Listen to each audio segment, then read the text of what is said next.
How's it going, everybody? Welcome back to the Frostbine Gaming channel, your source for everything Grand Archive.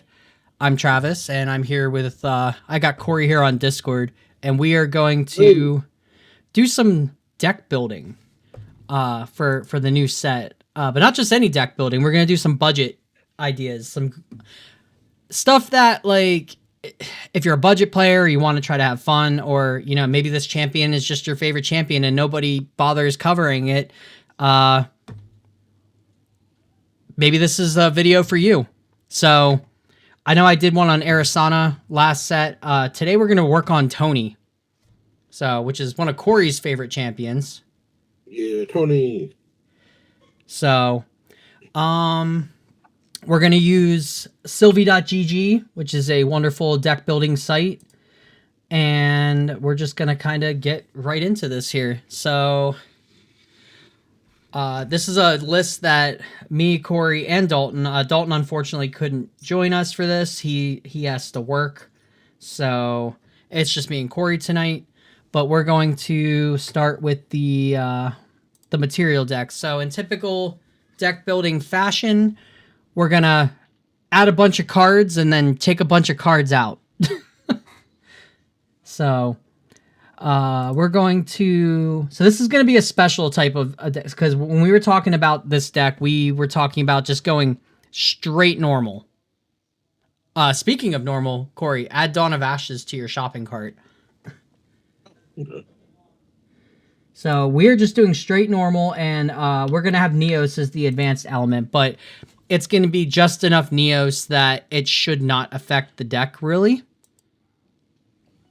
So... Oh, I already picked this up. Oh, okay. Yeah. I didn't know if you did or not. Yeah, I picked it up. Well, now, granted, I think it's cheaper now than when I grabbed it, but... So we are going to keep this on a budget. The good news is Corey is ordering most of these cards anyway, so he'll be able to tell us, like, what the grand total for everything is. Although he's ordering extra cards, but we'll kind of go down the list and give kind of a number at the end. So... For material deck cards, we're going to go through here. We don't need any of this Merlin stuff. However, we will add a Tariff Ring to the list. We'll add a Safeguard Amulet. And we're going to be using the new spirit that comes out of Phantom Monarchs. So this is Spirit of Purity. And what it does is it lets you draw 7 cards like a regular spirit. It's got 15 health like a regular spirit. It just has lineage release. You get to banish 2 cards from a graveyard. And that's all it does. But those 2 cards could be very impactful if used at the right time. So that was the idea, is to just go normal Tony and just kind of make everybody question things. I guess it's gonna be mostly a budget list. There might be a few cards like I don't know how much the spirit is right now. Corey, do you want to be our price guy? Yeah, Spirit of Purity. Let's see. We are definitely gonna add Nullifying Lantern because, you know, all of our stuff is normal anyway, so we don't really care what our discard pile looks like as far as color goes. About $3.89. Okay, so it's like a $3 spirit. That's not that bad. When we get to it, but just wondering, what's Topsy Decree at right now? Topsy Decree. Last I checked, it was like $14, but it probably went down about $8.89. Okay, that falls within certain budget, I guess, if that's like the most expensive card you're gonna buy. But yeah, so we'll get to that when we get to the main deck. For right now, we're going to add in. This is another new card from DTR. It is Ducal Seal. This is like a super Tariff Ring, but only when you're level 3 because it's an exalted card. Nah. I don't know if we're gonna... No, we shouldn't need smoke... Well, we might need smoke bombs. So if we go with Blade of Creation, we don't need smoke bombs. But otherwise, if we go smash with obelisk, we need smoke bombs. So let's get the new PTM art for smoke bombs. There's Bulwark Sword. That's always a typical Guardian card. Thinking on a budget. This is also another really good card. If there's a specific regalia that you want to tax. Nefarious Timepiece. It came out of DTR. It's a little bit more of an expensive backup charger, but if you're on a budget and you don't want to pay $20 for a backup charger, this is like a couple of cents. So we're going to add this to the list. There's this card, which basically makes a card that you're going to play unable to be negated. I don't think we're going to have that in the final list, but we're just kind of throwing things in here right now to kind of see where we land. We're getting into A and B and HVN this is HVN territory. Obviously, this is a good card to use as a replacement for backup charger, but you have to buy the recollection deck or pay whatever price it is outside of the recollection deck. So we're just going to stick with Timepiece. We don't want to play Censor anyway because we do have a good bit of floating that we're going to be relying on. I wonder what's Art of War at right now, Corey? I remember seeing it recently. I think it was like $15. No way, no shot. Art of War, Grand Archive. Okay, 32. Okay, all right, that sounds about right.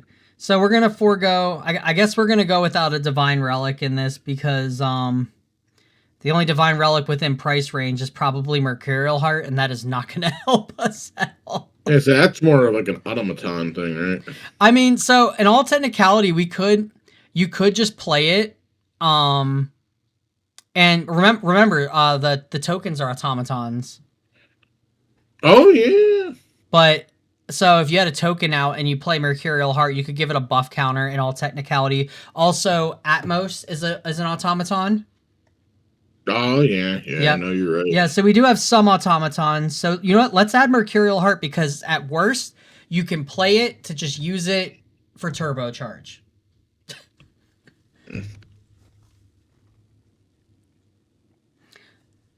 Feel free to chime in at any point, Corey, if there's a card that you think might Temporal Spectrometer. What's that at?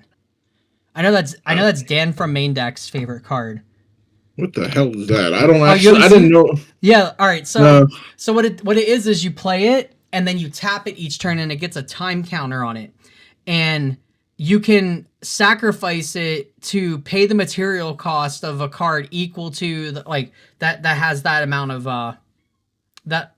It doesn't matter even if you have 3, you can just sacrifice it to pay for like a one cost or something. But typically you use it to go into like level 2 or level 3 Tony. What do you think it's at? I think this card is probably like $15. The non-ultra edition 11. Ultra edition $9.99.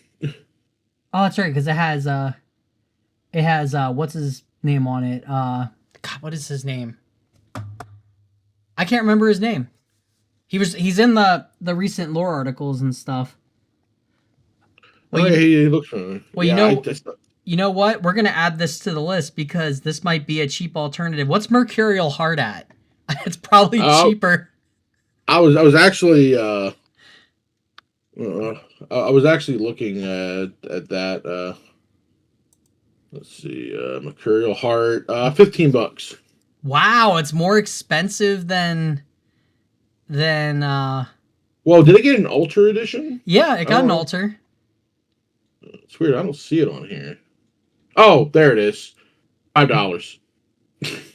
Wow. Okay, I think we know what we're going. Well, we'll leave Spectrometer on there because $10 isn't that bad, realistically. Is that So really all it does on enter? Put a buff counter on target automaton? yep, and then it's a power cell. Like that's its Oh, I see. that's Yeah. its big selling point is it's a power cell that you can use for stuff. All right. Moving down the line here, there's not a lot when it comes to A and B, I don't think. Yeah, I'm not like yeah. Um, So like, what's our target like max cost for budget? Like that is a good question. Like what? under $100 for sure. Under 100? Okay. If we can do this for like under 100 and like just keep going lower and lower and still have it be a viable strategy, then Yeah. Okay, that makes sense. yeah. Aegis of Dawn. Now I don't know how. We'll throw it in there. I mean, like. There's a chemical scripture. That's definitely yeah. So the way that Aegis works is the reason Aegis isn't very good is because you have to take 4 or more damage. Like that's what I was thinking. Yeah. Yeah. You have to take 4 or more damage. It can't just be little increments. So they can't like chip you 4 times and then you get a token. It's just outright. Okay. You take 4 or more, you get an automaton. Okay, so I was reading that right then. Yeah. I thought. All right, yeah, and not many things smack you for 4 consistently. No, and I really like this card. It's just why did they make it? I don't like that they did that, man. You could have gave Tony a good. Well, so there's ways to use this because it specifically says whenever your champion takes 4 or more damage. So in fire, you can burn yourself with like certain effects. Oh, you could. Yeah. No, oh, yeah. That's right, yeah. So there is a use for this card, just most likely not what we're gonna use it for. Yeah. So we're gonna leave that out. Like if you're trying to have fun, that's one thing. I picked it like I put it in my list just because a foil was like $2. All right. Obviously, we're gonna have level 1, 2, and 3 Tony. We're gonna be going with. Well, we don't know which Tony we're gonna go with because it's gonna depend on how we decide to do the build. This is another Tony card. Not very good though. That thing. Yeah. Yeah, it came in the starter deck. You take a certain amount of damage, you can crack it to draw a card. Why you would want to do that, I don't know. This is another one from the starter. Yeah, I remember these. Yeah, I don't think that's very good either. Let's see. What about Archon Broadsword? Oh yeah, Archon Broadsword 100%. Here's the other Tony. Here's this card is absolutely great. That came in the starter deck, right? Yeah, it came in the starter deck. You should have one. Yeah. Let's see. So I was thinking about navigation compass. But yeah, I know you pointed that one out to me. You do have to pay the cost because we are clearly not a ranger. Which is really weird. Like, what rangers use domains? That's what I'm. I don't. I feel like this is just an errata. Like this is a misprint that they did not care to change. Yeah, I don't know why this has to be a thing, but because like this would have been such a good draw engine for them. Yeah, so man, that pisses me off. We'll add it just in case. Neither of these shields are very good. The map is a guaranteed for like domain, which if you're building Tony, you're most likely building him domain. Like, let's be real. None of these stick out. None of these. This is a good card for controlling amounts of draw power. However, it is a 1 cost and it does kind of hinder you too. Yeah, that is weird. Wow, that is a 1 cost. Ugh. It's not terrible, but apparently 20% of Sylvie decks play this card. Interesting. I've been studying that only. This card's not bad for the sideboard, so we'll come back to that later if we want to do sideboard stuff. Yeah, I'm looking. Hey, look, it's Alan. Yeah. Chalice of Blood. Oh yeah, absolutely, 100% Chalice of Blood. Let's see. That is a DOA card though, so hopefully it's not too expensive. Let's do a price check on Chalice of Blood. And then the Tony Proxius Vault card, which thankfully the way that this game works is as long as you have a printer or access to a printer, you can print this card off and play with it. Or if you want the real copy, you can buy it for like $5 on TCG Player. Actually, it's actually like almost like a little under 4 now. Okay. So Chalice of Blood, thankfully, is still only 75 cents. Okay, cool. This card is technically free though because you can, as long as you have access to a printer, you can just print this card and play it. Don't you still need a real copy if you want to enter? No, they changed that rule. I don't know if you knew about that. So no, I didn't. It was a couple formats ago. They announced that because it was so hard for people to obtain these if they couldn't get to big events, that they were just going to remove that rule entirely, and that you could just always print and play with Proxy Vault. That's good. And it also goes with Weaves of the Shore's whole concept of, they encourage proxy play to get people into the game. So most locals should be friendly as long as it's not like, something where there's a lot on the line. Most locals, I know ours is in particular, proxy play friendly. Yeah. So, you have that to look like you have that to look forward to when it comes to playing things. So hopefully your locals is the same way with that. But yeah, moving on. We will add this to the list. And I think that's it as far as material deck cards. So I think we have a decent number right now.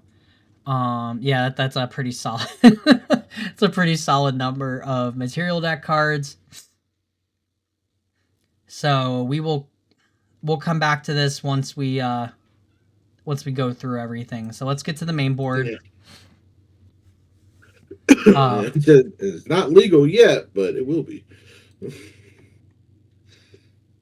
go Neos and Norm. Skip past all I don't know. Like if you know somebody who has a Merlin Recollection deck and wants to get rid of, a couple copies of this card right here. A New Beginning. That thing is really good. It is not a bad card at all, especially for Domain Tony, because now we have a way to get Wayfinder's map out without. You're right. That is. Yeah.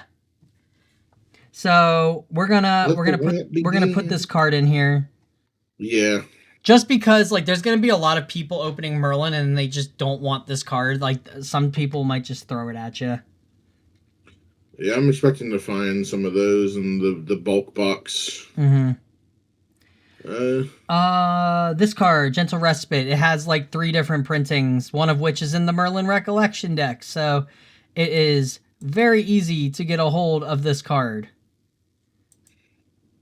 So, if you want to play, we're gonna add Gentle Respite because it is a very cheap card to get a hold of. Yep. Neosite?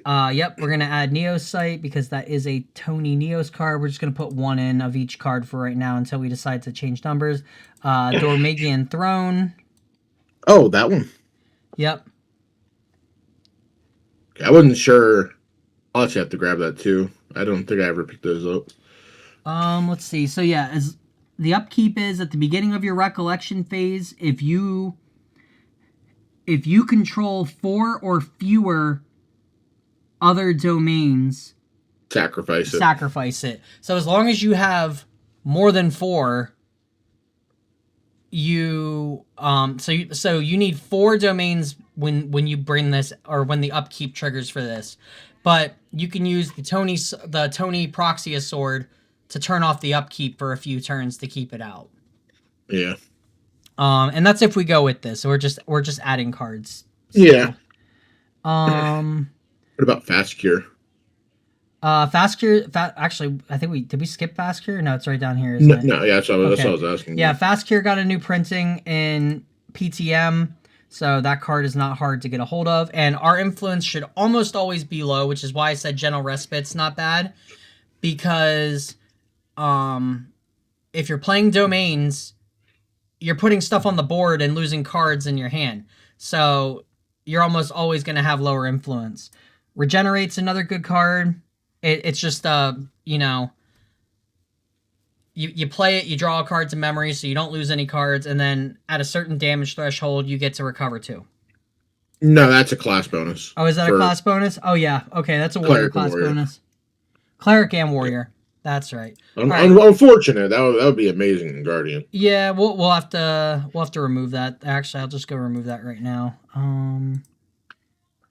Right, yeah, I don't think it's worth the 2. Yeah, it's not worth it. Moving on. Look at all those pawns.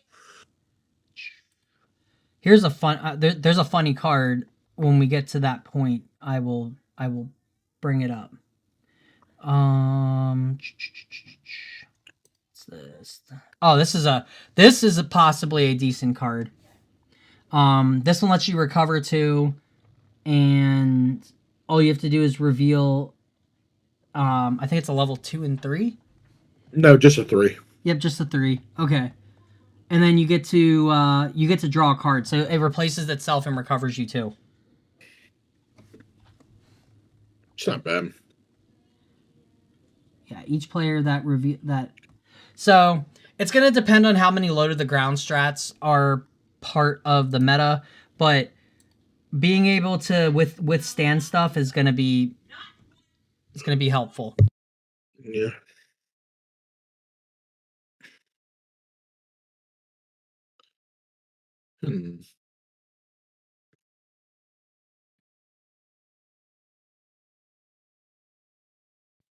Let's see. I think so. There's this card. I don't know how much it is because it is an SR from the new set. Mirrorbound Covenant. Yeah. Here, there it is. Like 270. Okay, that's not that bad at all. So we'll add a copy of this just in case. Now, right now, it's also with $1.31 shipping, free over order. Well, if you're doing like a big order, like free shipping over order, like I'm being cheeky, but yeah, it's I do want to put that in there that a lot of them are like with shipping included, so it may up the price a bit. There was a lot of good level 3 support in this set. We're gonna add Topsy Decree to our list because it is somewhat on the cheaper end. Topsy. This is just a yeah. I mean, we're playing all normal for the most part anyway, so this card's almost always going to be live, and it's really going to help you keep yourself stabilized. Yeah. Yeah, that Spell Shroud is really good. the Spell Shroud, and then the ability to you can make an opponent discard a card from their hand or memory, or you can have them choose 2 cards from their graveyard and banish them. So it's more graveyard hate. So very good.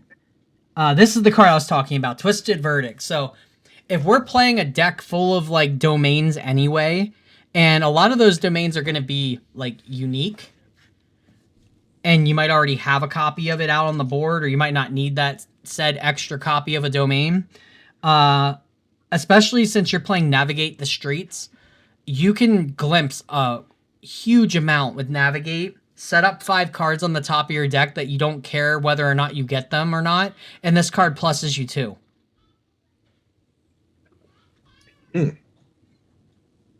Well, technically it's a +1 because it replaces itself and gives you an extra card. That is a 6 cost though. It is, but remember, we're playing domains, so with you're right. Yeah, with Eternal Kingdom, you don't care. Yeah. So this card is not terrible. Yeah. All these like funny cards here. This card could have some funny uses in certain points. We'd have to see what regalias we have. There's actually quite a few regalia that this actually has cool interactions with. I don't know if Tony has any that it does, but in Diana, there's the one gun that says that when it's banished, you draw a card. So if you use this on it, you draw 3. So can you sacrifice your opponent's regalia? No. Okay, that would have been good. It just says there's an addition. Oh, no, never mind. Sorry. This doesn't work with that. This only works with divine relics. Okay, scratch that. So yeah, this only works with divine relics. There's no... So actually, you know what? You could just play this. You could play this over turbocharge if you wanted. Yeah. Not that it matters, but it's a thing. Yeah. Funny enough, it's the same cost. That's right. I gotta read cards. Yeah, it's divine relic. Not okay. So that doesn't. That would have been broken if it worked with that Diana gun, though. Oh my God, draw 3. Like that's crazy. Let's see. Yeah. We'll get to the domains. This card is really good, especially for the fact that we're playing Norm.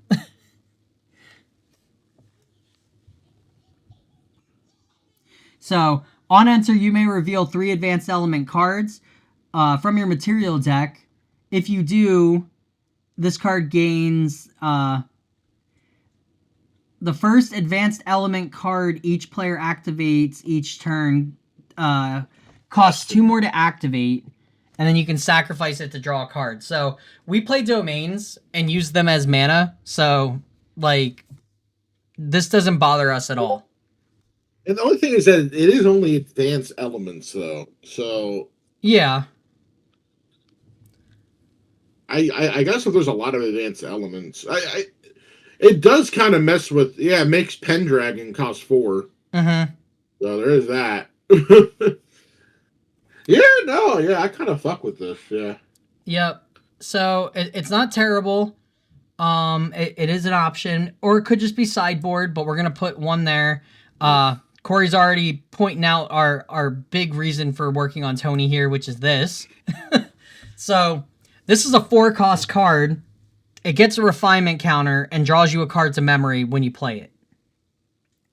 So on enter, draw a card to memory. Then you can remove the refinement counter. You can pay 6, which we're playing domains. You can just tap a bunch of the domains like during recollection or not recollection. You can either pay from hand during recollection or tap a couple domains and get a second card. So this is effectively a +1 at a certain point. Yeah. So... And with map, it's not a 4-cost, it's a 3-cost. So it's a +1 out of 3 cost. God, I wish you could just get like even pay 1 to get another refinement counter. Yeah, I wish there was a way to put more refinement counters on this, but I think that would kind of break the card. Yeah, it would. It would. Let's see. No, not that one. We're gonna add heavy swings to the list. Good old bonk stick. We're gonna use the SP3 art. This card's not very good. Stalwart Shieldmates, absolutely. Pick your favorite art. Oh, yep. O2 taunt with floating memory, generic float. You know, what more can you ask for? Moving down the line. So Chateau Decor is actually pretty decent. Yeah. So if buff counters become like a big thing, you can technically just tech one of these into the deck because it is a 3-cost. So Crossroads can get it. But that's only if you have a Looking Glass. So our final build for this deck is going to be much different because we have like Corey, Dalton, and I all 3 have Looking Glasses and Crossroads and everything. So we're just working on a budget build to help people like play Tony, basically. But this is a good sideboard card. Like, let's say your meta has a lot of Sylvie, which uses a lot of buff counters. Like, this card just... Sylvie hates this card. Yeah. You play it, you remove all buff counters, and then they can't receive buff counters. Although I believe it does affect your stuff, too. No. Oh, on objects you don't control. Okay. Yep. You get the buff counters. They don't. Okay, well then that's even better because your automatons still get buff counters. So yeah, this is great against Sylvie or anything that uses buff counters. Yeah, good sideboard card. This is another card that I don't think a lot of people have really messed around with. I don't know. I like this card. I think there's definitely a place for this card. It just requires a lot of knowledge of what you're playing up against.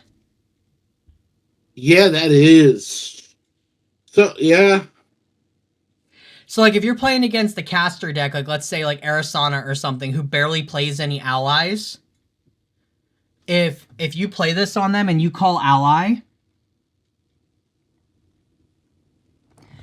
and they can't play an ally, they lose 2 cards. So they effectively -1. And it's at random. Each player draws a card, then chooses an ally. Oh, hid and memory. Okay. Yep. I was like, well, yeah. Yeah, they're probably not going to be happy about that, because that is two cards. Mm-hmm. Yeah, because I was saying, like, do they really care? Because they're basically gaining one then losing. No, yeah, they're still technically only losing one, but you could hit 2 cards that they really wanted to keep. Yeah, that is devious, all pun intended. Yep.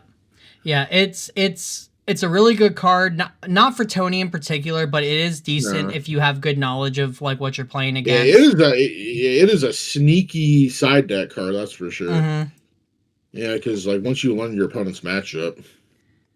Let's see. Move down the list here. This is a good sideboard card for things with stealth. Although there's a lot of good stealth like hate right now. We don't need fluffy shopkeeps because we like just don't want to lose many of our regalia. Mad Tea Party is also, it's good in the version that we're going to be playing, like with Looking Glass, because we can just grab it from the deck. Other than that, you could play this as like a 1 or a 2 of, so I'm going to add it to the list just in case, because it does kind of help with your healing if you're playing against allies, because every time they play an ally, you gain a health. It is extremely funny in Chessman. And a lot of the time, they don't even, it's got 6 health. So for 3, you get a 6 health domain that they can only damage with allies. So they have to commit 6 damage into this to kill it. And outside of that, you're healing for 1 every time an ally is put into the board. So that includes your tokens that you're going to be creating. Card is absurd. Yeah, I really like that card. Yeah, Mad Tea Party. We are going to put Resolute Stand in because that is also reliable. Yep, good old reliable. I don't know. Would we think Regal Inquisition would be a little too? That's too expensive. Yeah, we're not going to go Regal. We're gonna go Rictus Tiding though, because if we have enough things that match up to 8, this card is a +1. We do play a lot of 4 costs. Yep, a lot of 4 cost, a lot of. I didn't even think about Rictus Tiding. Yep. That is really good. A lot of 6 and 2s. Yeah. Let's see. This card's not terrible in the late game. It can help you like survive.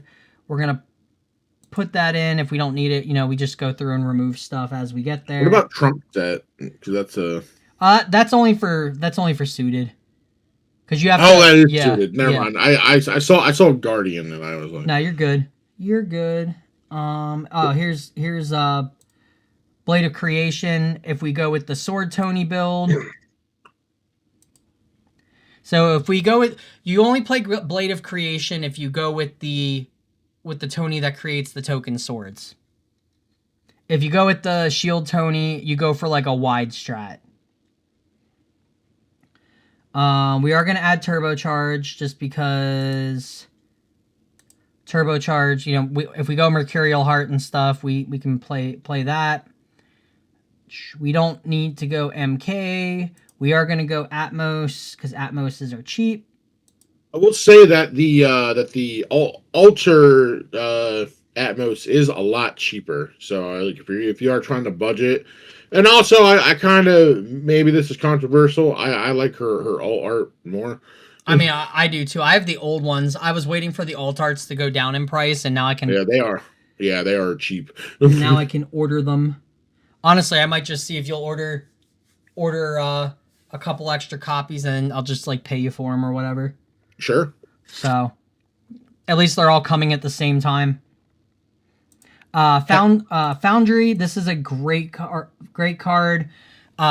It gets reduced down to like a really low cost if you have multiple domains out, and if you have the Wayfinders map. This card's dirt cheap. Creates a automaton drone with the buff token. If we go with the Smash with Obelisk variant of this deck, this card is your go-to Unga Bunga Smash card. So we're going to add a copy of that. We are going to add a copy of Hector, which Corey has already clarified is dirt cheap. Yeah, they are. Yeah, cheap. So we're gonna add Hector to the list. We're really gonna Sentinel. Yeah, we're gonna add Throne Sentinel. Okay. You know why this card's good, right? Yeah, the Spell Shroud, right? Yeah, that's one thing. But it also gives on enter all of your automaton drones get buffed. Oh, well, yeah, I did see that. Yeah. So, there's a couple. It's also got taunt too, so it comes in hindered, but then it untaps if you meet the requirements, and then it's an 0/4 with taunt. Yeah, that's not bad. Yeah, it's beefy. I just wasn't sure how many we were gonna. Since like some of the ideas of like Dawn of Ashes and stuff, I didn't know if we wanted to like overload with Neos cards. There's Vanguard reversal. All right, so we got to add Blade of Creation to our list because and I don't think we need any of this stuff.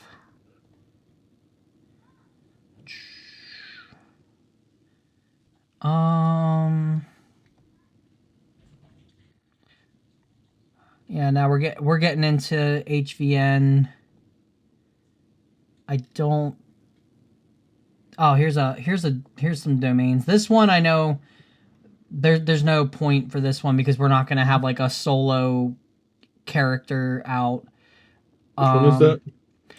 This is the one that if you have like one unit. Oh, that thing. Yeah, it's so like lore wise for A and B, it was the one character that if it's the only character out, she gets a buff counter.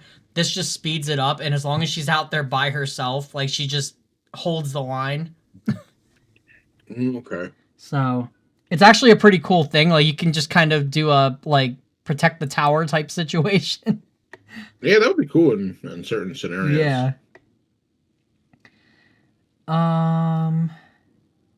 Oh shoot, I missed this. So this one's like a mini tariff ring. It is a 3 cost, so if we were gonna use it in, but the problem is allies. So allies have to pay 1, but champions don't get taxed, and it only taxes them by 1. It's also a unique domain, so we'll add it to the list, because it could help offset certain. I kind of wish there was a way to like pop it like when you need to attack.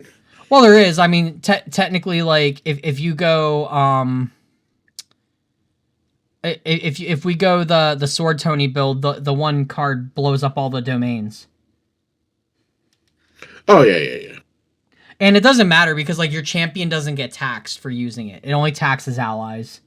So if you're turning them into swords anyway, like... Oh, no, you're right. It is just allies. Yep. Okay, yeah. Yep.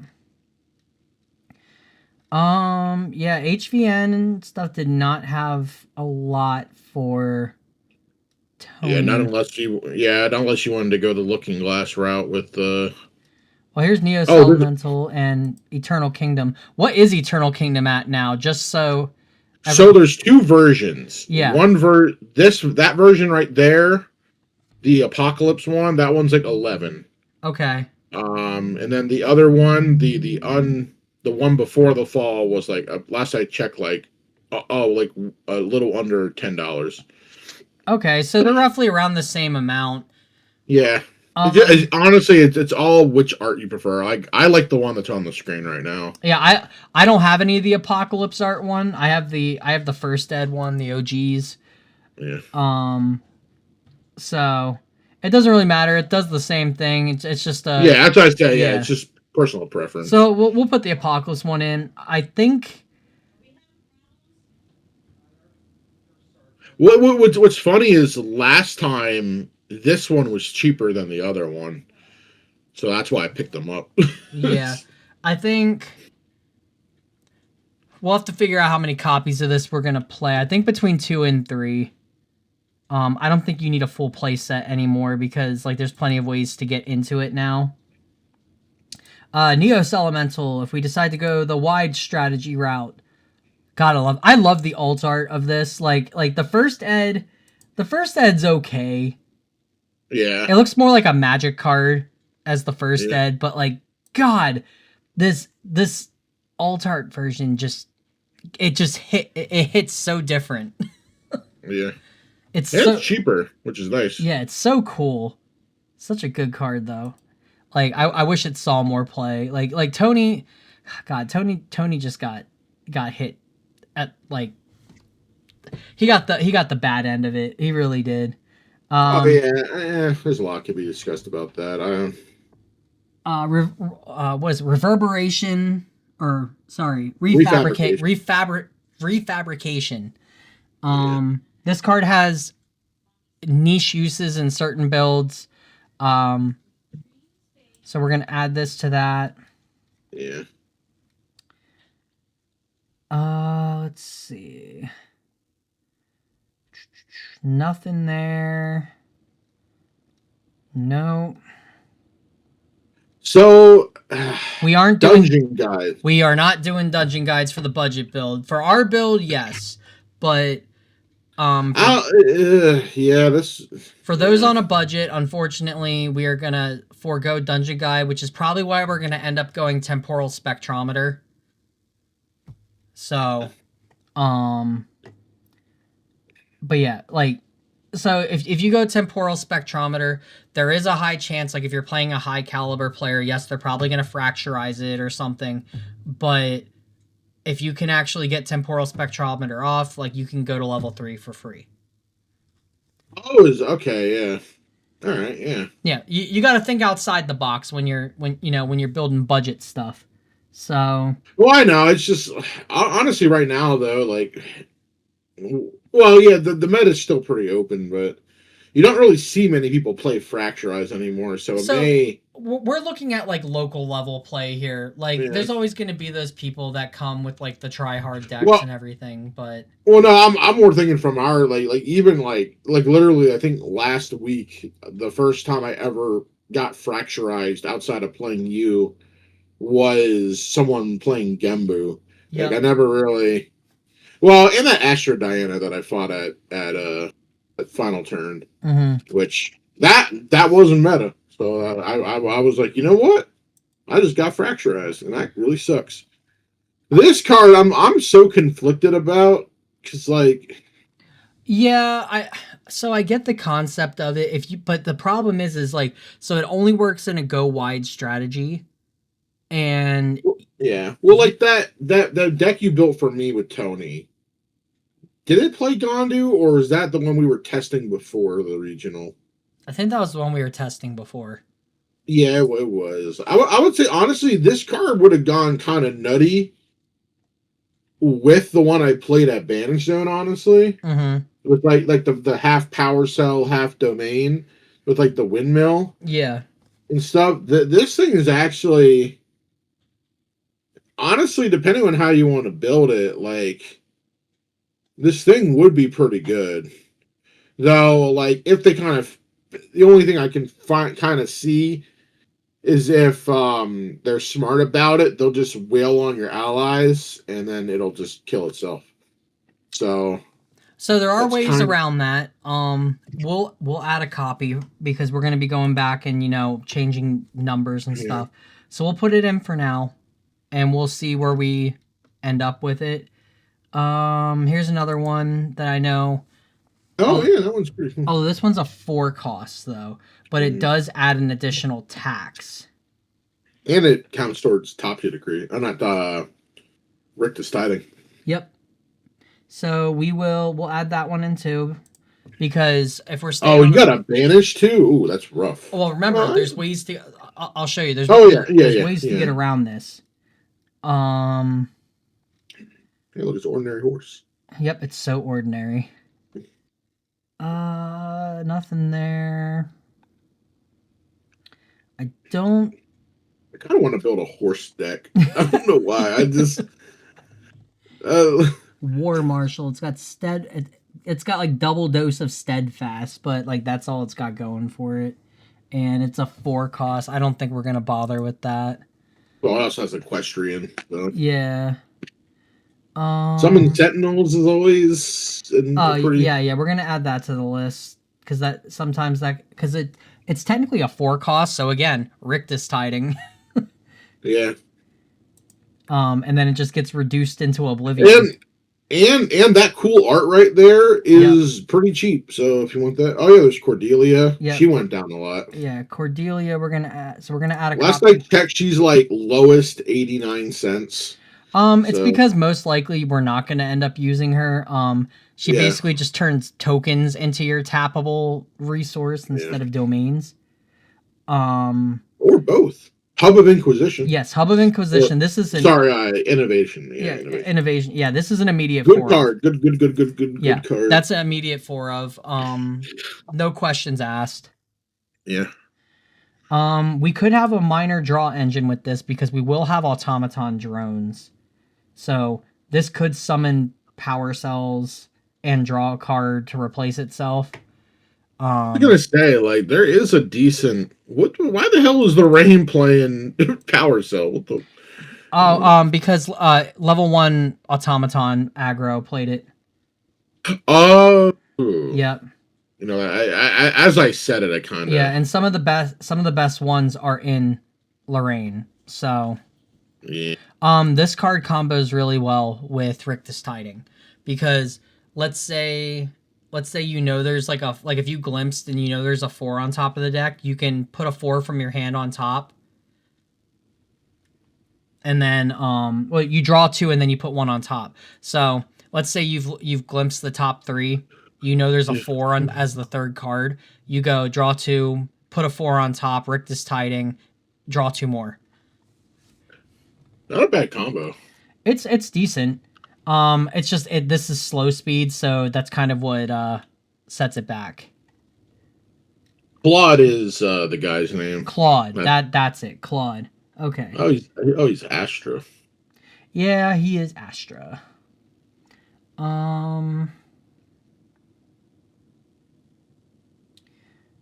All right, so we're getting down to here's more Neo stuff. We're just gonna add these in. So this is for like automaton drone tokens. Yeah. I don't think we're gonna play this card, but we are adding it just because we do not need Neo Slime.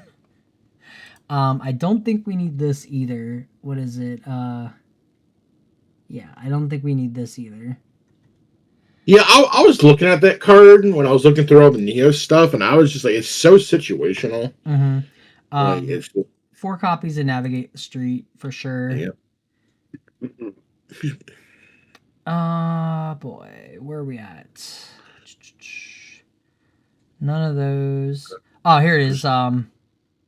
Assemble the Ancients. That's what it's called. This is for if we go Sword Tony. If we don't go Sword Tony, you don't play this card. Smash with. Doesn't that summon automatons? Oh, yeah. All right. So, do you know the ruling? Did I explain the ruling to you? What happens with Sword Tony? No, I don't think you did. Okay, so the ruling for this card is, so when let's say you have Sword Tony, which obviously you'd have to be a Neos to play this.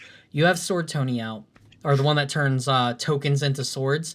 You play this, you blow up all of your domains, you get automaton drone tokens with a buff counter for each domain. They come out rested. What happens is Sword Tony sees all of those tokens being made, and he turns them all into swords. And the rule on it is, because this is giving a buff counter still, it still applies the buff counter to the weapon. It's just the weapon can't gain health, but it does gain an additional power. Yeah, I see that errata right there. Yeah. Wow, that is really cool. So, yeah, so basically you get a boatload of sword tokens that you can all combine into one huge swing. And they all combine for 4 each. So what you do is you use this, you make a huge swing, and you play Blade of Creation, and then just cleave them. Because Blade of Creation is free at that point, because it has efficiency for each token. That's funny. So, yeah, that's the Wombo combo. See, you get a Tony study guide at the same time as you get a deck list for it. So, Smash with Obelisk is for the Foundry. If we don't go Sword Tony and we decide to go like the starter deck one that creates the spires. Oh, and everything. I see that. That is cheeky. Wow. Yeah, it hits like a truck. The only downside is it's a single target attack, so they can shift the attack or they can block it or something. It kind of that to me. Mm-hmm. So is it the original reserve cost or is it the reserve? Okay, all right. So that card's an 8. So this is gonna hit for 14. Yeah. So, yeah, it's pretty wild. Let's see. Moving on. It's always escape the wreck. Oh no. Well, here's this. Oh yeah, Oasis Trading Post. I don't know if we're actually gonna play this or not because it kind of like has fallen out of favor. It does create a drone token for like a decently high cost. It also you can gather pay 5 to someone to 1/1. Yep. Yeah, there's better ways to do it. So I mean, we're gonna add it to the list, but I don't think it's gonna make the final cut. The glimpse is the only thing that's really cool about it, but there's better ways to glimpse too. Yeah. So if Domain Tony ever became good, this card is nuts, and everybody should be playing it against Domain Tony. Just a 3-cost, destroy a domain, floating memory. So if you're playing against Dark Alice and they have castles out, you just play this and blow up the castle.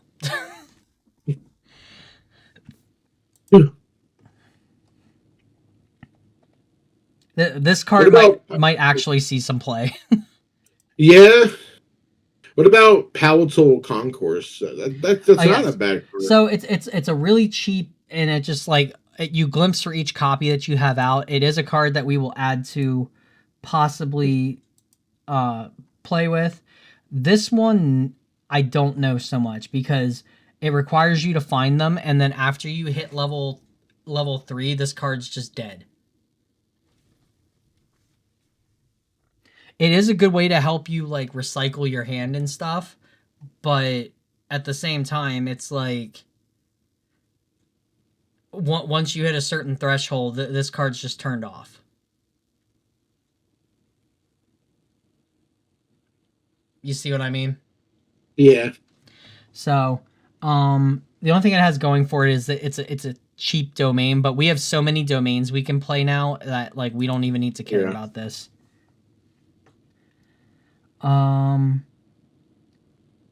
Let's see here. So another solid Neos card like this. I've always loved this card. Yeah. It is a really, really good, early game heavy swing. Then you just pay it off. Yeah, with that. And then it's a really good way to utilize attack cards in your discard pile. So this is like what CL was doing before CL was a thing. Yeah. Oh yeah, with beguiling Q and shit. Yeah, like or no, what's the one that copies an attack of your Oh, omens? oh yeah, oblation. Not no, that's not oblation. It's the 4 cost Oh, one that comes in the starter deck. oh yeah, Yeah, you know what I'm talking about. yeah, yeah, This was doing it before that. yeah. Honestly, this is a lot better. Yeah, it really is because it requires less setup. Yeah, let's set up and you don't need to be at level 2. Yeah, I don't think we're gonna use this card though, so we're gonna keep that out. Yeah, This card, however, it's funny. oh my god, this card's hilarious, and it has so many different uses. Um, I and it's an SR, and it's like dirt cheap. Yeah. So you know all those like shiny cards that you want to be playing with, like you want Merlin's Majestic Spirit or Alice's Jabberwock or anything like that. You just play this fucking card and copy it. Yeah. Now, not saying you're gonna get full benefit out of those cards, but you could. You can also copy a weapon. So this has a lot of uses. If they have a weapon that you could use or that you want to use, this is a good way to do that. It's mainly for copying allies though, because typically there's always that like one ally that's just like really good that you might want to grab, and it'll copy that. The funny thing about this is because it is not a spell. Well, it is a spell, so you can't. Unfortunately, you can't copy the Shenjus because it's a spell, and they have spell shroud. Actually, wait, hold on. No, so it's not. All right, you can because it's not It's not targeting them. Oh yeah. It just creates a copy, so you can make a copy of a Shenju. Oh yeah, you could. Holy shit. Because the Shenju is technically an ally at that point if it's flipped over. Yeah, you're right. Yeah. So and it gets around spell shroud, right? Yeah, because it doesn't. It's not targeting the Shenju. It's just becoming a copy of it. That's funny. Yep. So maybe carry around a couple arcane blasts. copy Seiryu. What's up? You know what? That's kind of hilarious actually. If you since you're playing domains and you have such a huge like mana pool to play with, basically, you can technically cast that arcane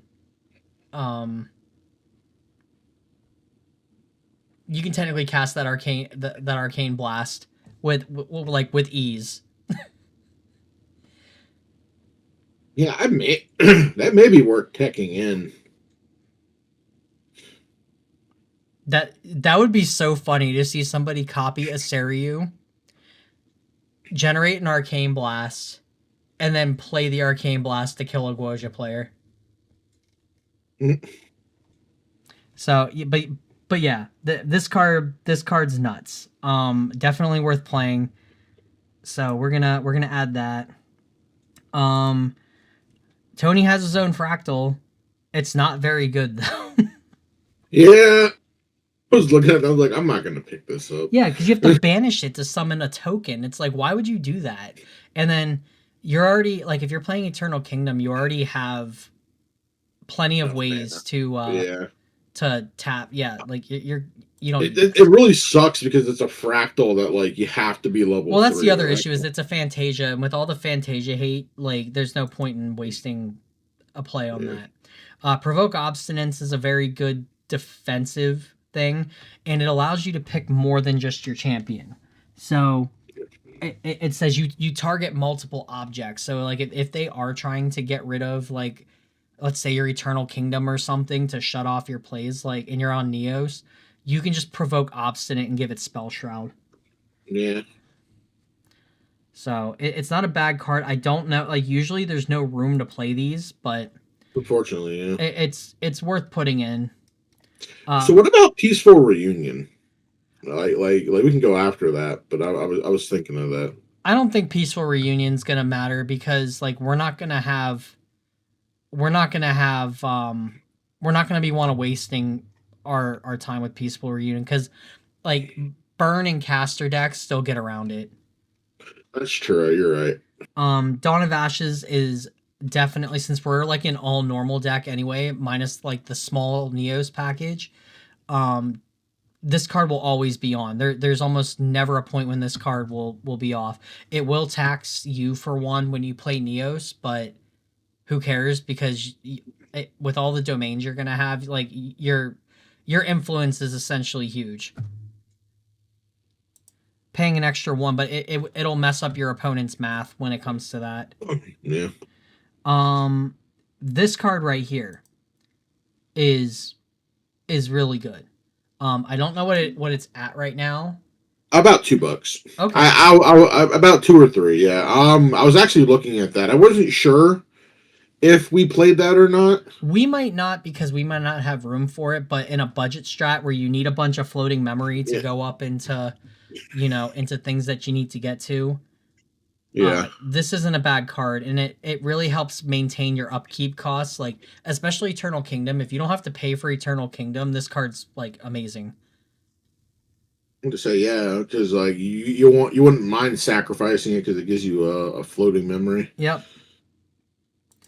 It's a good turn one play. You just put it out there, and then if you can get Eternal Kingdom out, it just erases the upkeep cost. So, and it does all that without any class bonuses, so it's really good. Let's see.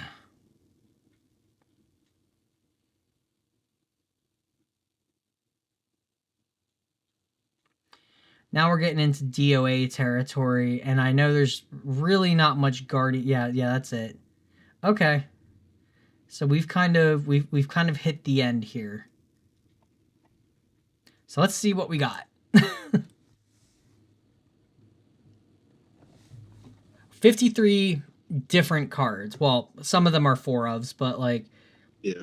There's a good number of like individual cards here. So now we start going through and kind of trimming the fat, cutting the fluff, and figuring out where we want to go with things. So let's look at what do we know about this format right now. What we know about this format is that Dark Alice is a possibility, and Merlin is a possibility, and I think Merlin's going to be a definite. We're going to be seeing a lot of, at least early on, we're going to be seeing a lot of Merlins. Mm-hmm. Now, what Merlin will it be? That's a discussion. But with those Rico decks, I think a lot of people are going to be playing Merlin. Yeah. Well, the good news is if it's Assassin Merlin, you don't have to worry about your float. Yeah. You just have to worry. Well, and then if you're playing Domain Tony, like you don't have to worry about Sheen counters aside from on your champion. Yeah, I would say this. Yeah, like from playing like a pretty budget version of like Tony at the Banish Zone regionals a couple months ago, having your float nailed really hurts. Mm-hmm. Like it really hurts Tony. So yeah, it kind of sucks, but all right. So let's start with what we do know. We want 4 copies of this, and we want 4 copies of this. Yeah, I agree. Both of these are good against aggro strategies and will help you to live long enough to manage those. Another card we know that we have a 4 of is Hub of Innovation. We're just going to immediately bump that up to the top. Good old Hub of Innovation. So we're at 12 now. We are going to start. So since we're on a budget strat here, Obviously, we want 4 copies of this. So we want 4 copies of this, which is, so that gives us 8 float. Yep. We'd like to aim for about 16. So we have Fast Cure. We do have Fast Cure, yes, and then we have this. So that would be our 16 float. So we already know we're going for a domain Tony build regardless, because both versions of the deck are domain. So we'll bump this to 4. That's a 3 cost. So we'll bump this to 4. And then we'll bump. So you can either play this, but if you're comfortable playing around your upkeep costs and everything, you don't need to play this, and you can just play Gentle Respite instead, because your influence is almost always going to be lower anyway because of the fact that you're playing domains down, so your hand size is constantly shrinking. So you can either play this if you aren't comfortable around your upkeep costs, or you can play Gentle Respite, which is basically a break even because you play it. If your influence is lower than your opponent's, you draw a card to memory, and it's just a float. I also kind of like the Fast Cure just thing of just like being able to put a floating memory in your graveyard. Yeah. Fast Cure is going in. I'm saying, like, so it's either this is a 3 cost and Gentle Respite is a 3 cost. So if you don't play this, you play this. But we're gonna axe Gentle Respite. Yeah. All right. So. Oh, I thought you were deciding between Fast Cure. Oh no. Like these three are like guaranteed, and they're all generic floats, so you don't even have to be at class bonus to use them. Which is really nice. Yeah. Same with this one. So you have 16 generic float. You don't have to worry about your float ever having a class bonus on it.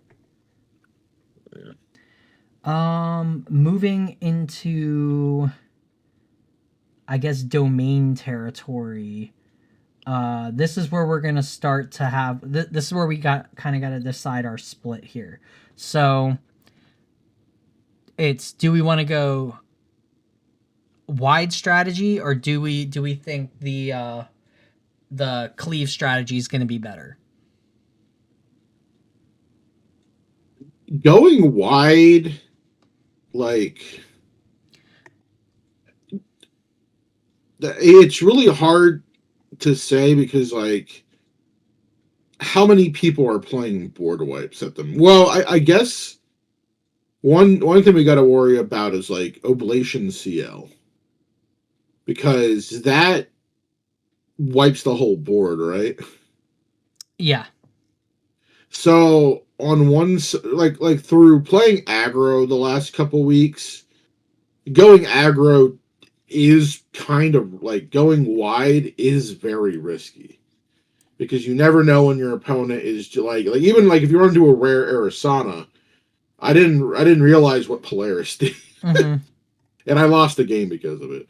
But so I'm more preference to like the cleave side, because it does kind of like it, I guess it's easier to recover if your opponent kind of like fucks up your board or like blocks it, whereas like it's harder to recover a wide board.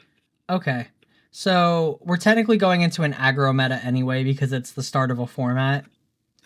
So, and it's typically how this goes. We always go into an aggro meta at like the start of the format. That too, and I feel like your opponent might tech things to kind of clear boards. So if we're going for a wider strategy, we lose the Neos Elemental. We lose her because there's no point in playing her. We lose this because we're not going to be going for a hard smash. We're just going to be going for a, make a bunch of swords and win strategy. We don't need this because, like, we're not going to be creating, like, we have other stuff that can create stuff. We will not need this because our tokens will be swords anyway. And I don't think we're going to need Hector either because we're not going to be able to imbue him well enough, I don't think. We'll leave him here for now, but I don't think there's going to be space, and I don't think we're going to be able to imbue him well enough to actually, like, make the difference. I think Clockwork will go to the sideboard, if anything, because what we need to do is play 4 Blade of Creation, 4 copies of this, and then 4 copies of Atmos, which makes 12. And then we might have room for 2 more cards, which I would say would probably be this, because we're playing so many domains that this just becomes like dirt cheap. And that makes 14 Neos cards right then and there. If we're just going full out aggression, we probably don't need Atmos at all. So we could do this. We could go remove Atmos. The only reason Atmos is decent is because it does just outright generate two tokens. But you're not going to get any benefit off of the Atmos. So we'll remove Atmos and we'll play this because this can be free. Yeah. And then I think we will play, if we create enough token, if we're going to be creating enough tokens, I think Neosite is going to be the way to go. Oh, I really like Neosite. Yeah, so, well, it's not even just tokens, it's objects, which if we're playing that many domains, we're going to have that many objects out. Neosite's almost always going to be online. So we're going to up this to 4, and that's our 14. So 4, 4, 4, 2. We don't need Foundry. We might keep Foundry, actually, because that is a cheap way to generate a token.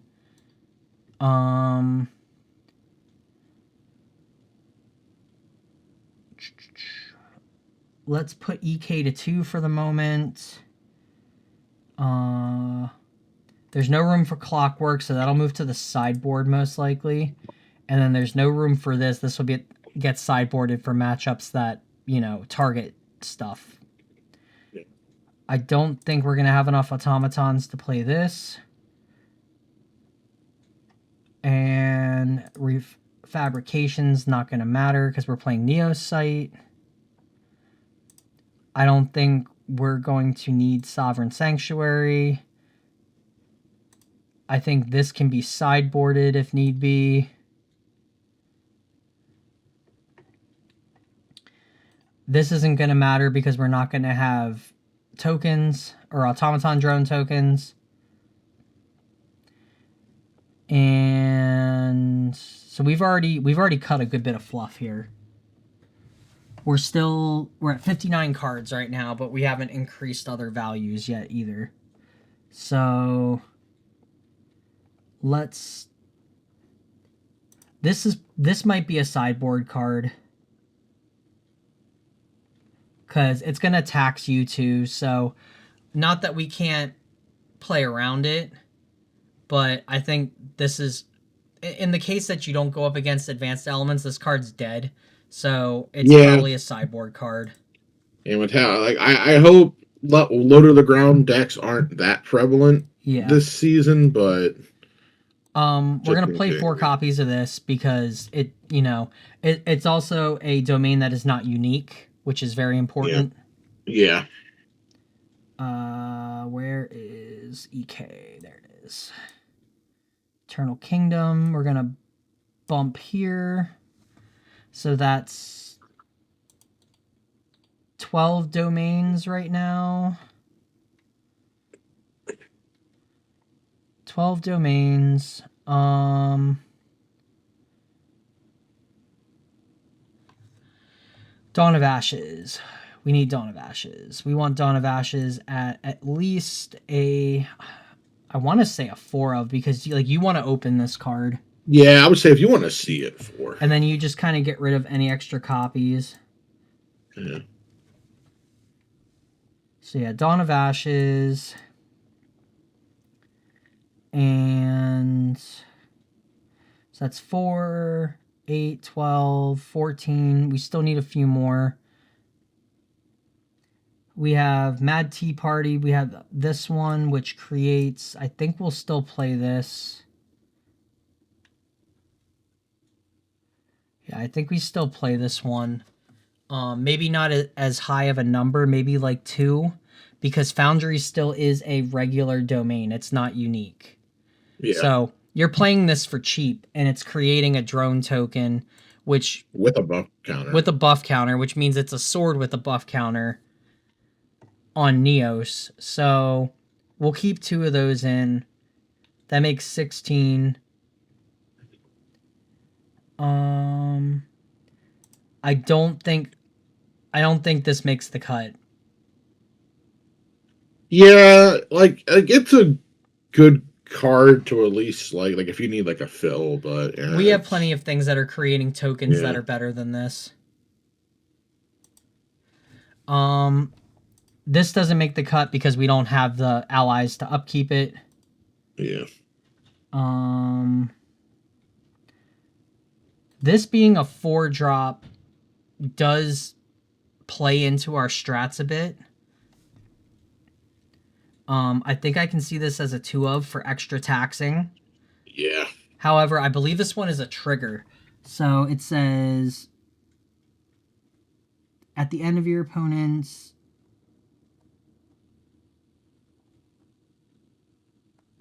Oh, sorry. The first card your opponent activates each turn costs 1 more to activate. So, let me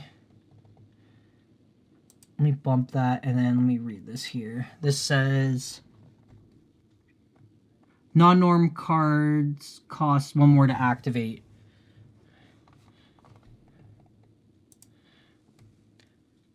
So I don't think that one triggers. I'd have to read Zhu Chang to make sure if the wording is different, but I don't think this one activates. So I don't think you have to really remember it. But that's for... Ooh, I just thought about something. That's 4 8-cost domains. So like that's cool for Rictus Tiding, but here's a cool thought. This Foundry is an 8. If you Rictus Tiding and you hit a Neo site and a Foundry... Oh, I was wondering about that. It's 8. The total is 8. So you get both of those. That's oh my god, that's so good. 4, 8, 12, 13, 14, 15, 16, 17, 18. I'd like to have at least 20 domains in here. And we can trim the number later, but I'd like to. So the last domains are... There's this one, which is like the mini Tariff Ring. And then there's Mad Tea Party. The only downside to Mad Tea Party is it's siegeable. But it could potentially help out with stuff. So... If we're not doing heavy allies, or really allies at all... It's good against the ally matchup, though, because then they're healing you every time. So, like, if they play a typical 2-3 ally, that ally's only hitting you for 1, technically. Yeah. Honestly, it kind of like, and I can kind of see that over Red Cliffs, just because like Red Cliffs, like you still take that damage. I think I'm just gonna put it as a 1 of on each here, just to kind of like have a bit of diversity, because both of these are very niche. Honestly, and if you have both of them on, that's a nasty combo. Yeah, it's pretty nasty. And then we have a bunch of... I was thinking that I don't really want to like cut them. Like I don't really want to have to cut like one or the other. I was kind of liking both of them. Well, we were just talking about Rictus Tiding, so that's immediately going to a 4 of, because there's so many combinations in here for Rictus Tiding that I think this card has earned itself a permanent spot, and it's a normal card, which is really good. Yeah, I didn't even think of it. Yeah, that's really... If only you had float, you would be so good. All right, so this is a 6 cost. This is a 6 cost. I don't think we need heavy swing because we're not really trying to... heavy swing is 4. No, it's 6. It becomes a 4. Oh, you're talking about for like Rictus tiding? Yeah. No, I like heavy swing. Like that early damage does kind of scare people. But so for Domain Tony though, you're trying to just kind of like. I guess I'm thinking from like a CL point of view. Yeah, you're Tony's very like shore up your shit type of gameplay.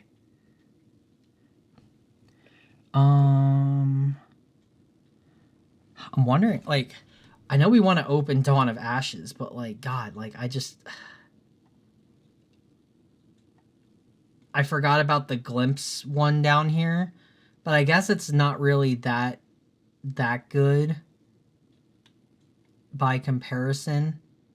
So I guess we'll cut that. Like, it just feels bad because like, yeah, I don't think we're gonna have power cells, so we're gonna cut turbocharge.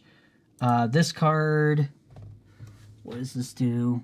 Prevent the next 4 damage that would be dealt to target Neos element unit. It basically pierces them for 2. It's not bad, but yeah, I was thinking of picking them up just to kind of see. Yeah. But looking at it now, I don't know if there will even be room in our build for it. I don't think we have room for Hector. Because, yeah, unfortunately. And honestly, Resolute stands better than that Neos shield anyway. Well, we're at 63 right now, so we're kind of hitting our mark here, which is pretty cool. This is actually kind of turning out to be some pretty cool stuff. Topsy Decree? We'll get there. Let's talk about this card first. Like, yeah, that's a good... I can't see it being more than a 2 of. Yeah. Especially at slow speed. And it costs 3. I mean, costing 3 is not a big deal because you're generating a Regalia. Yeah, you're not fair. Yeah. And right now, with the way the new rules go and everything, it puts you ahead. Yeah, because you can... Yeah, another beginning. Grab... like, yeah, grab like your Divine Relic and get it kind of cranking like right at the start. That's right. It could grab like 0... Oh my god, that could get Temporal Spectrometer out right off the rip. Yeah.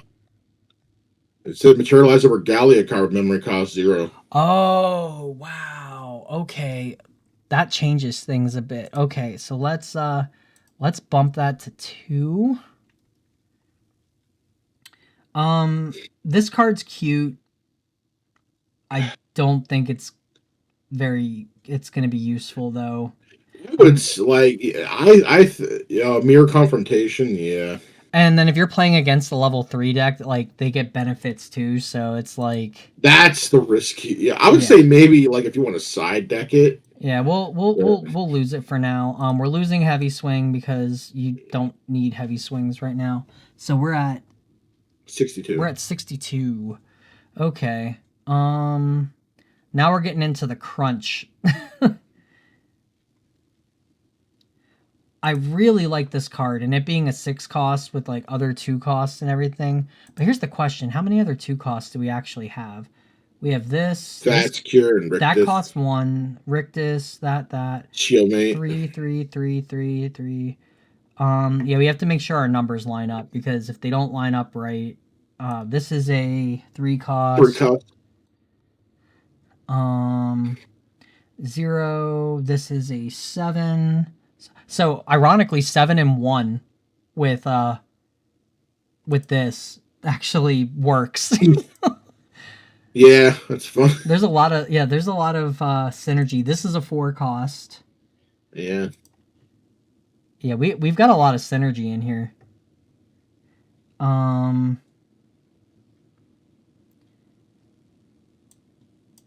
this is a 4 cost. This is a 3 cost. We're going to do this, actually. We're going to drop this to 3, and we're going to up this to 3. I think that's a good number for that. Because this is like your kill card. Like, you'll find it. I guess we lose verdict. I don't want to, but we don't have enough 2 costs to offset the like. We have 12 2 costs, and this would be the only 6 cost. So hitting numbers isn't gonna work with that. So yeah, and then if you hit like if you can't set it up right, it kind of does hurt you in the long run. So we're at 61. Topsy Decree. This card's really good, and I really don't want to like not include it because it's you know your whole like look at this like you're outside of 14 cards your whole deck's normal. Yeah. So, but we're at 61 right now, which is kind of a rough number. We could go down to 18. We could go down to 18 domains. Yeah. And that's still a reasonable number. Let's cut this being unique. Let's cut Dawn to 3. And maybe we can go down to 3 on Resolute Stand because 4 might be overkill. Yeah, that's because it can brick your hand a bit. Yeah. Like from experience, like playing like even playing CL, like I saw a lot of Resolute Stands when I was playing Tony in Banish Zone. Mm-hmm. And it was like a lot. There were, I think I opened up 3 one game, and I was like, "What the hell am I gonna do with this?" All right, so let's do a quick count of our numbers. So we have, this is a 4 cost. So 4, 5, 6, 7, 8, 9, 10, 11. So to even that out and make it 12, we could do this. Let's do. If we had to lose either Mad Tea Party or Cliffs, which one do you think we would lose?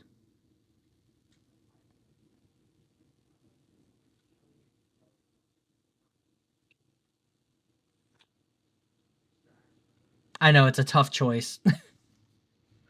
Yeah. I feel like if they really want to get rid of Mad Tea Party, like let them attack it. Mm-hmm. Because that way you're it's kind of like a free taunter. Well, so in this build, we don't have any allies that we're really swinging with, so I think Cliffs benefits us. I'm thinking so. Like that's what I was thinking about. It's because there's a lot of stuff to shut off healing right now too. Yeah. Get rid of Mad. Yeah, Fire especially. If Fire Specters really is as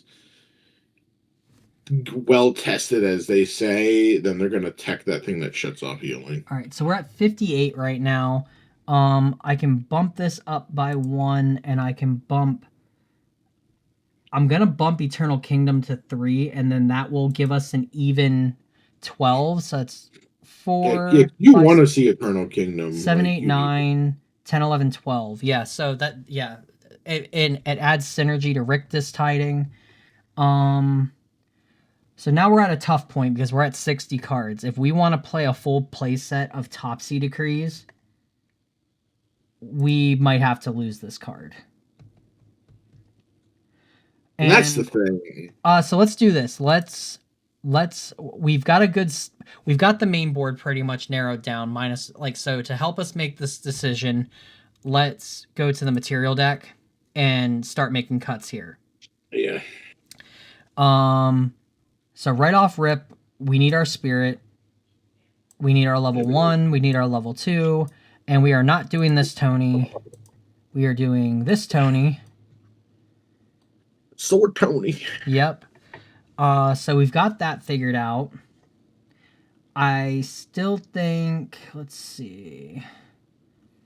I think Nullifying Lantern is a big deal because it shuts off fire strats with all the Kindle and everything.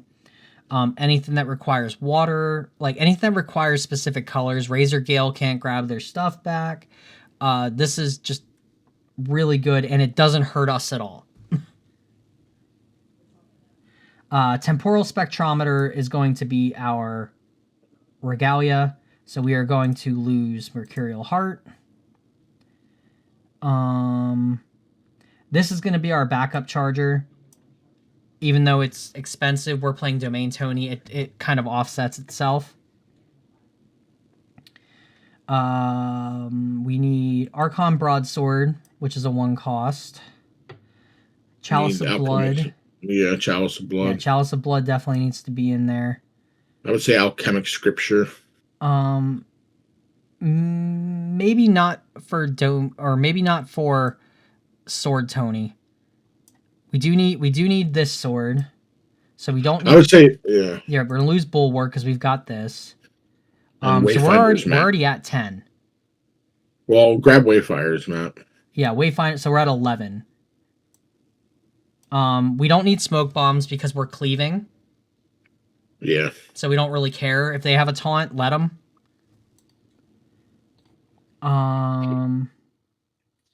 We're probably gonna have to cut the compass. Yeah, the compass isn't gonna have. Plus, we don't have a lot of domains that we're really gonna want to dump anyway. So yeah.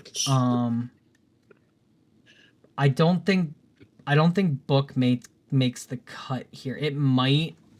Let's see where we end up, because what we're left with here is either Terrafring, the Super Terrafring at level 3. This could be sideboarded for spell matchups. I guess both of these could technically be sideboarded if we needed them, because we have a built-in mini Terrafring in the deck. So it's just a matter of finding it. That's the problem. Yeah. But with all the draw and glimpse and everything, I don't think we're going to have too much of an issue. Yeah, I don't think so either. So we'll cut Terrafring. This can be sideboarded for spell matchups. So we're down to the Super Terrafring at level 3. The card that makes a card, but it comes in hindered first, and then it makes a card basically unable to be like negated. So they can't negate your big swing. Yeah, your big swing. So like it kind of guarantees your big swing going off. Can they still respond to it though? With like a shield or something, but yeah. I don't think we need it. I don't think the Super Terrafring. If anything, maybe we would sideboard this over Terrafring because it's better. And in the late game, we just need to kind of stabilize till we can win. So now we're down to these two. So we got Scripture, which will inherently draw us cards because we need to have, at the beginning, if you control 4 or more tokens, draw a card into your memory. So the problem with this is we don't generate the token domains, which kind of make this card easy to get to. Yeah, you're right. We do make a bunch of swords when we finally get to that point, but outside of that, we don't really generate any tokens. We don't even generate power cells, so I think this card gets the boot. Yeah, that would be more of a go wide Tony. Yeah. So this card, at least we can constantly summon more tokens. Yeah. So I think this is where we go from here. And that is our material deck. Yeah. Which is pretty solid. Yeah. Because we don't lose anything by dumping this off. We've got our Tonys. We've got our big sword. We've got our combo sword. We've got our replacement for backup charger.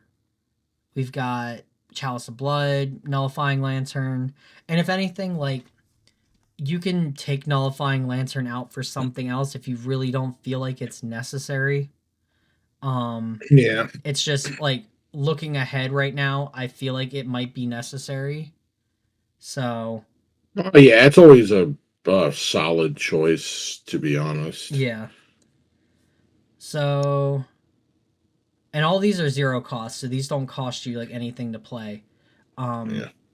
So knowing that we have this many 0 costs in the deck, being able to bring this out early is great too, because if you're afraid of Censor shutting off your float, you play a new beginning, bring this out, and just call Censor. Like if you know they're playing Censor.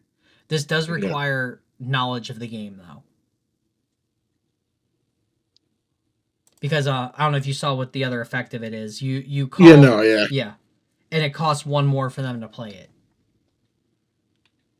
So it plays into our strategy, because if we're playing Topsy Decrees and everything, if they have to pay 1 to lose that, then they're playing right into our Topsy Decrees being able to pluck more cards from them. Yeah. So we'll go back to the main deck. We're still kind of stuck at this point of like, do we keep this? I feel like Topsy Decree is still the better choice to go here. I think so too. Yeah. As much as as cute as it is to go like, oh, turn 1, I go Wayfinder's Map and can do things. You're still paying 3 to generate that card. Whereas you could be playing Topsy Decree. Like this has way more uses to help with Spell Shroud and stuff. This card is just devastating. I think the ability to like discard like 1 card from their hand is really good, along with like the fact that you like if they're trying to hit you with a spell and it's their big thing and you just Topsy Decree, imbue 3, pluck a card from their hand and block the attack. That's the biggest fuck you, and that's just satisfying to me. Yeah. The other cool thing about this too is like, you know, it's got like banishment from graveyard, plucks a card, or gives you Spell Shroud.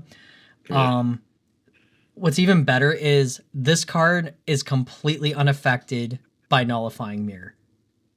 Yeah. Because Nullifying Mirror makes everything normal.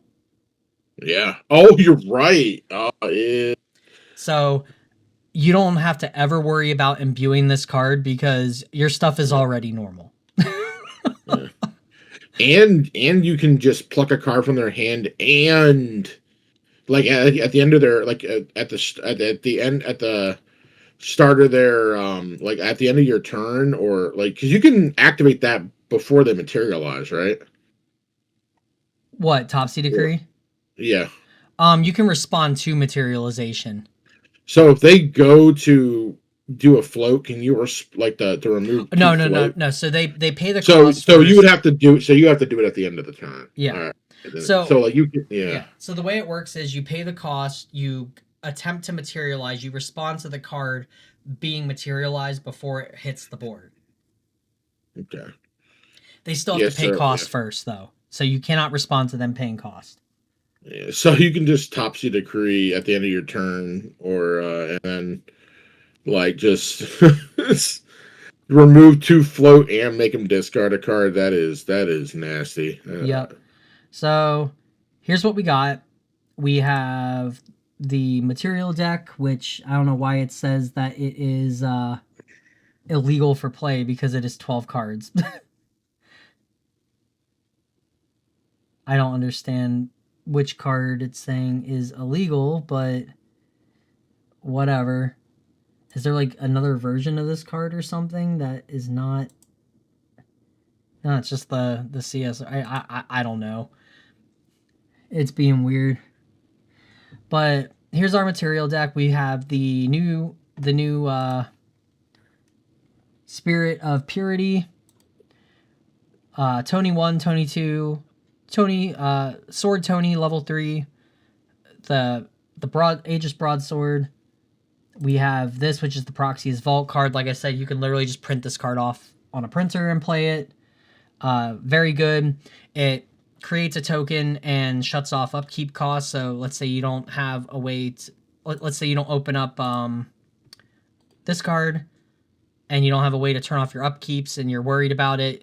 You can just... As long as you meet the requirements for...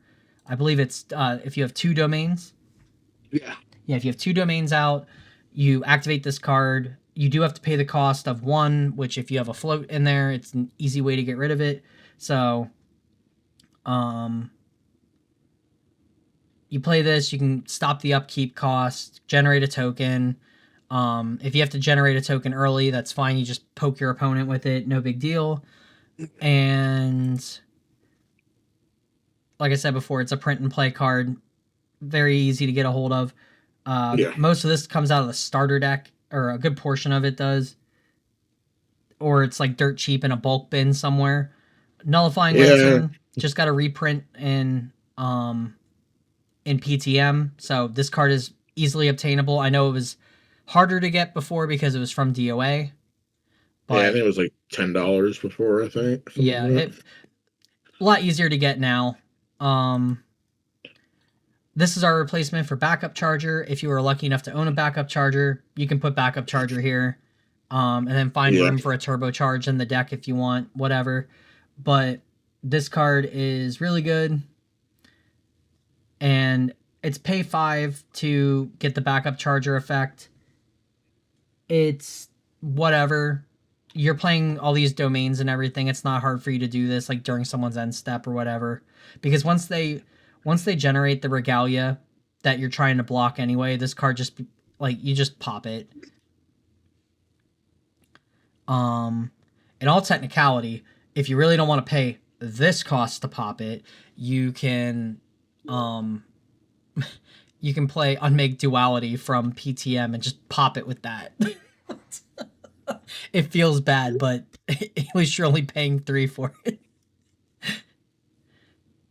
So, and it's technically, I guess it's technically a +1. Yeah, it's a +1. No, it isn't. Yeah, it is. It's a +1 because you draw 2. That's right. Chalice of Blood. When you get to, you're a guardian, so you have a huge health pool. When you get up there, you can just draw 2 cards. This makes all your domains cheaper, and then after you're done using it, once you have plenty of domains, you just pop it to draw a card, so more draw power.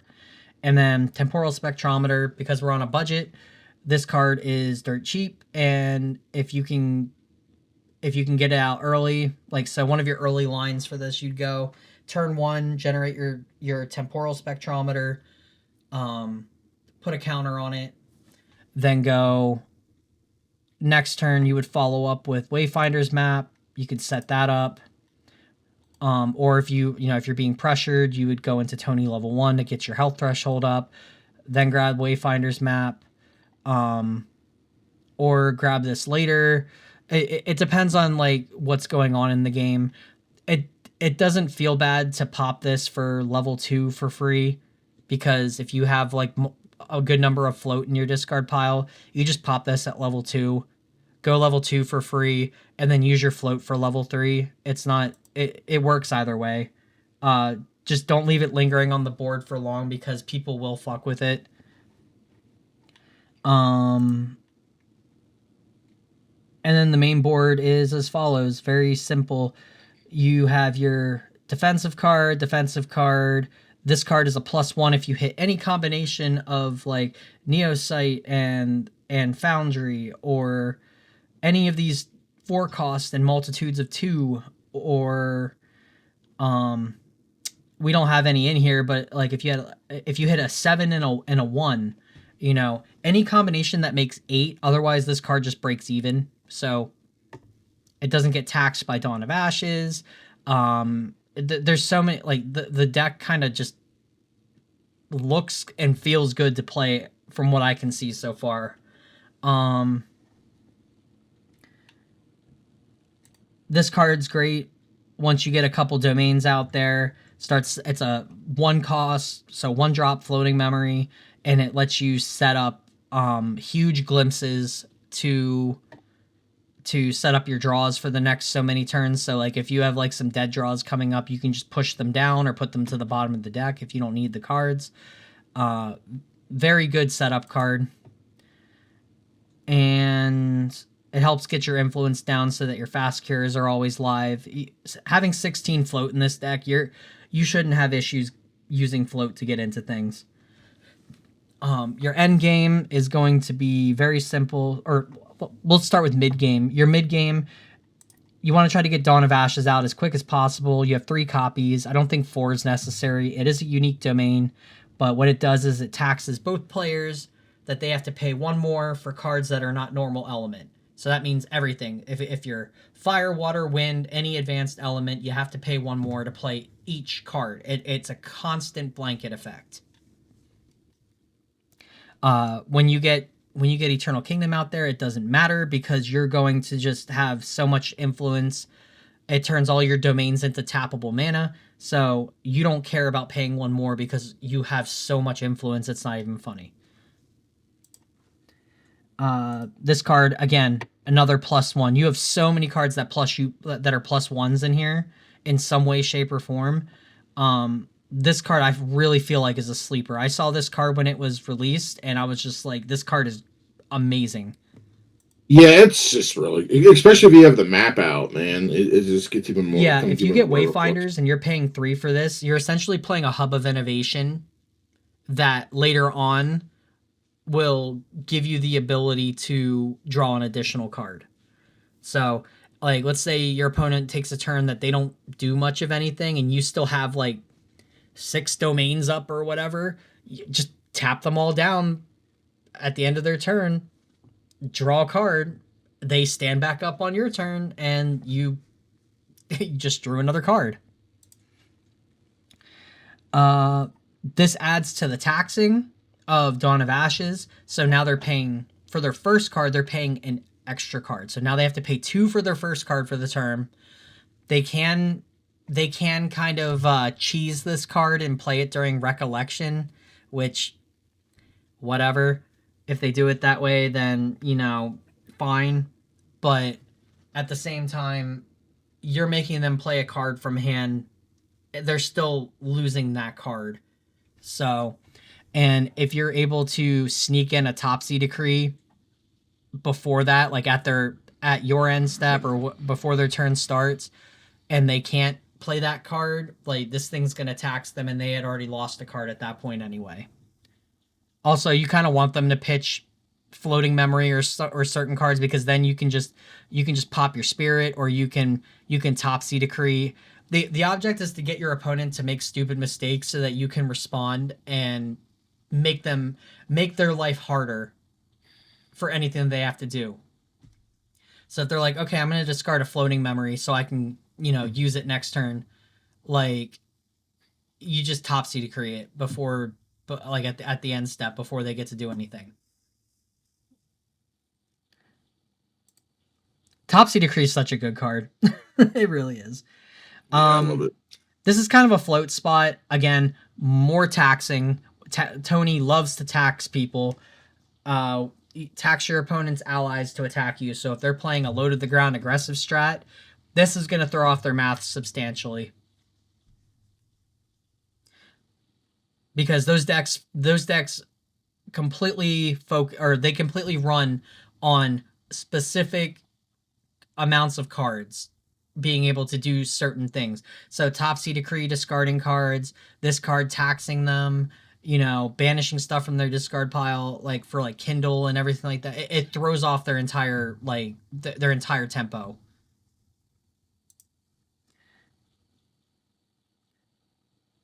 And then being able to create like little dudes that can, like, be buffed and swing into them and everything is just like a cherry on the cake, because you're adding more insult to injury at that point. Eternal Kingdom is this is like literally the deck's heart and soul. You want to get this thing out safely at some point. Outside of that, it's basically what makes the deck tick. So you want to safely be able to get this thing out there. It's great combination with this card, because if you're concerned about upkeeps on certain things and you don't want to continue having to worry about it and everything, Eternal Kingdom is definitely one of those ones that, if you don't want to pay cards from hand to keep it on the board or waste domain taps to keep it alive, play this card and then play your Eternal Kingdom, pop this card, you get a Floating Memory out of it, and the upkeep cost is gone for the entire game. And then when you get to your end game, you're going to have a boatload of domains and objects out there. So Neosite is almost always going to plus you one, making this the definitive choice for draw power at the end of the game. Your end goal is to use this once you feel secure enough that you have enough influence and enough ways to end the game. You're going to play this card. You're going to blow up all your domains. You're going to you're going to use Sword Tony's effect to turn all those automaton drones into swords. You're going to combine them into one giant swing, and then you're going to use that swing with, when you activate Blade of Creation, all those tokens are still there. So you go activate Blade of Creation. So it has efficiency. It loses, well, it's not efficiency. It's like efficiency. It costs one less for each token object you control. So what you do is you activate this, and then after you activate this, because you've already technically paid the cost, you combine all the swords using Tony's effect into whatever weapon that you're using, and then this will cleave for that plus whatever the fusion of those swords is. So if you pop 8 domains, you have 8 4 attack power swords, and you can combine those all into one swing. Or if you have your Aegis broadsword out, that thing's already swinging for a decent amount, and it just adds to it. And this thing swings for 4 off rip with cleave, so they can't stealth out of it. They can't change the target of your attack to something else because you're hitting everything. This is just going to just delete them right then and there. And this is just another free way to get tokens onto the board, more swords. If you're really concerned about them living through an attack or anything like that, this thing is free after you have so many domains out. So, because it costs 1 less for each domain you control. So after you have 4 domains out, this card's free. So end game, you're playing a lot of free cards for playing all these castles and villages and everything. And yeah, that is the deck list. Sideboard, I'm not going to go into a sideboard really. It's kind of like what you feel you would need to sideboard in. I did mention some options before, but I don't know. What do you think, Corey? What do you think of this? I think it's really solid. I pretty much agree with whatever you said. Yeah, I do like the just like the idea of just being able to cleave their entire board for like whatever the heck it is. Yep. Yep. So that's the deck. 60 card main deck, 12 card material deck, and I still don't know why it's telling me that this deck is not legal, but I assure you it is. But yeah, that looks really solid. So, aside from that, final thoughts, Corey? Closing thoughts? Anything? Just I hope Tony gets more love. I'm always happy to see people play Tony. Don't be afraid to play the decks you enjoy. And I guess share with us your favorite Tony cards. Yeah, if you guys enjoy playing Tony and you like Tony, let us know in the comments below. Tell us more about, maybe some of your fun, cool Tony ideas, and maybe we'll try to tweak some of those ideas on the channel if you want. But aside from that, I know just a final thought on our part. Our build will look a little different when we build it because we're using Looking Glass with ours. So it'll be very similar to this in a lot of ways because I think this is a really solid.